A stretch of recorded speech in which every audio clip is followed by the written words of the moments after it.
Good morning everybody. Look at this. Look at this. I would say not a cloud in the sky, but there's a few over there. I tell you, alright, how did we go? Well, a lot of you will know, especially my West Australian viewers, that we had probably 7 days in a row of just heavy cloud, misty to heavy rain, and hardly any wind.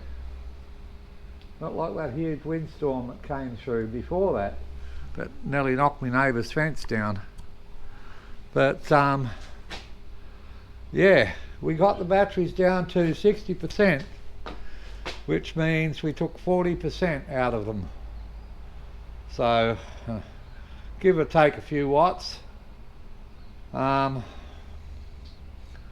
which is a really good. We did that for a couple of days and top it up with a generator. We used around 25 litres of 95 octane for those over that 7-day period, which is the most I've ever used. It kept up with the power consumption, no worries at all, and kept the batteries topped up, not full, topped up. What did we do in the shed, Chris? Alright, so we were looking at the amps and the watts and everything else on all the software I've got, especially from this Turbo GX unit. And then we're currently putting 23.7 amps into the batteries. That's just a quick look there without getting a computer out. We did shut down one of the inverters. Yes, it looks like it's on, but that's just a solar. That's not actually inverting. You can see here, see? AC, the top light's flashing. Here it's just the solar. Okay. Why did we do that? Well, when we went right down to 60% for a couple of days, now these running my nighttime loads, okay, an inverter, they've got what's called a standby mode, but an inverter running a house is never in standby mode. Okay, my house consumes around 300 watts an hour, and the inverters consume around 50 watts each an hour. Okay, so by shutting one down, we just save that little 50 watts an hour, which doesn't sound like much, but you know, over a nighttime period, and remember we've just passed the shortest day of the year, so our days are slowly getting longer in Australia, which means my friends in America and Canada and all on that side of the globe, your days are getting shorter. Yes, I'm sorry to tell you, but your glorious summer's coming to an end, and soon it'll be our turn again. You know, but fair's fair. Fair's fair. You know, we need to take it in turns.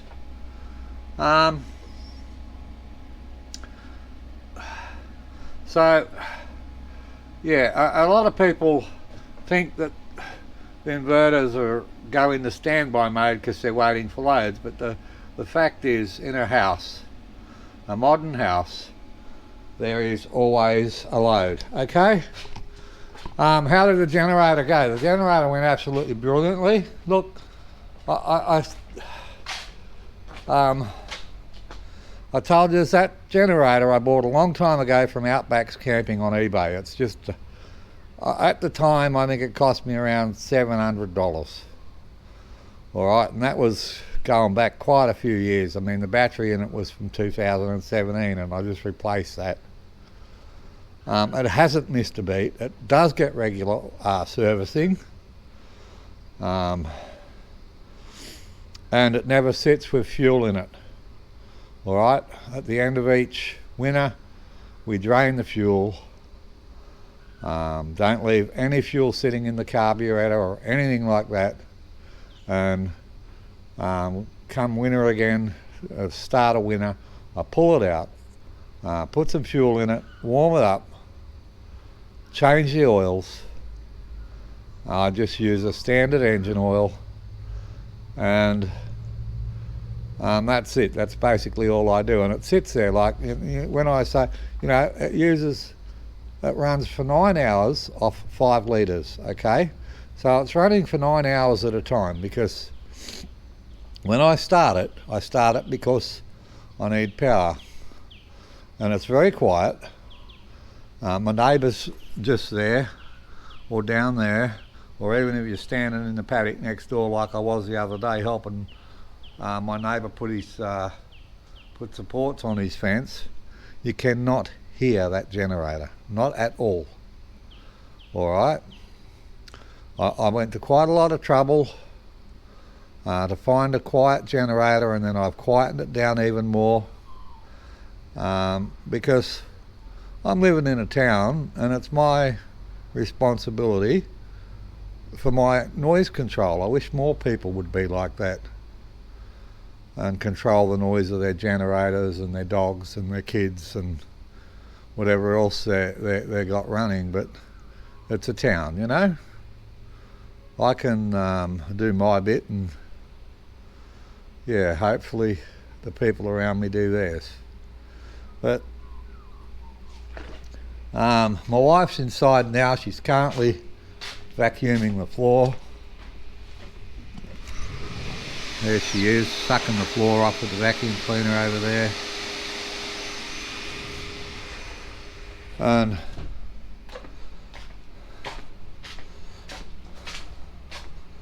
And the water heater is on. It's currently at 54 degrees C. So during winter, one inverter will run my house, okay, because we've got an induction fridge freezer which uses bugger all power, all LED lights. My computers, even my gaming computer, is fairly, it's not hungry at all. And yeah, I mean, it's just, look, it's not hard to live off grid. It's not hard at all, you know. When the sun's shining, you get as much heavy electrical out of the way as you can. But you've got your normal loads like your hot water service, electric hot water service, your electric kettles, your toaster in the morning and other stuff.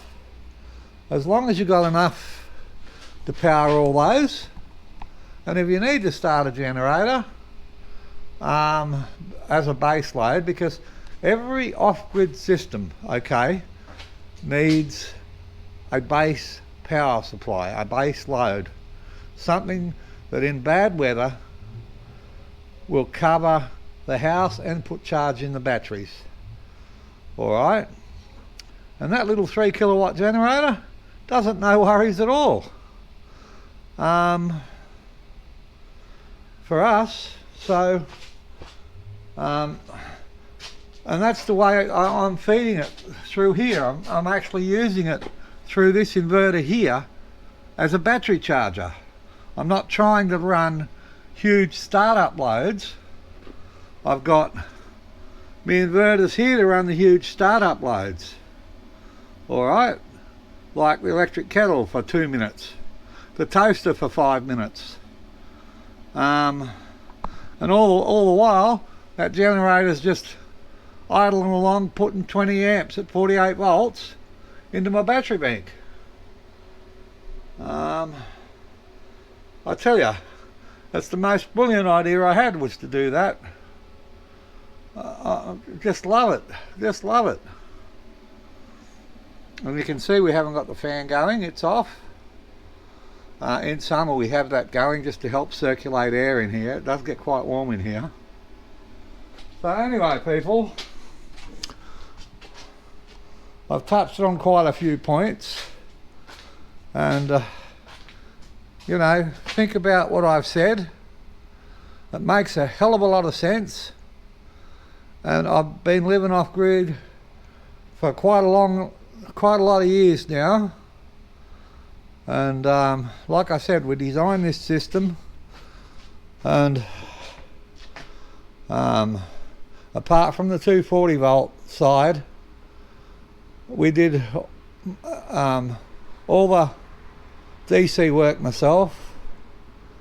And yeah, I mean, it's all there in my videos. It's not that I can't work on the 240 volt side. I'm not a licensed electrician, all right? And my house is insured. I would like to keep it that way. And that's why I always get electricians in to do any works that actually requires by law an electrician. All right. That's it, I think. That's a chat about oh damn.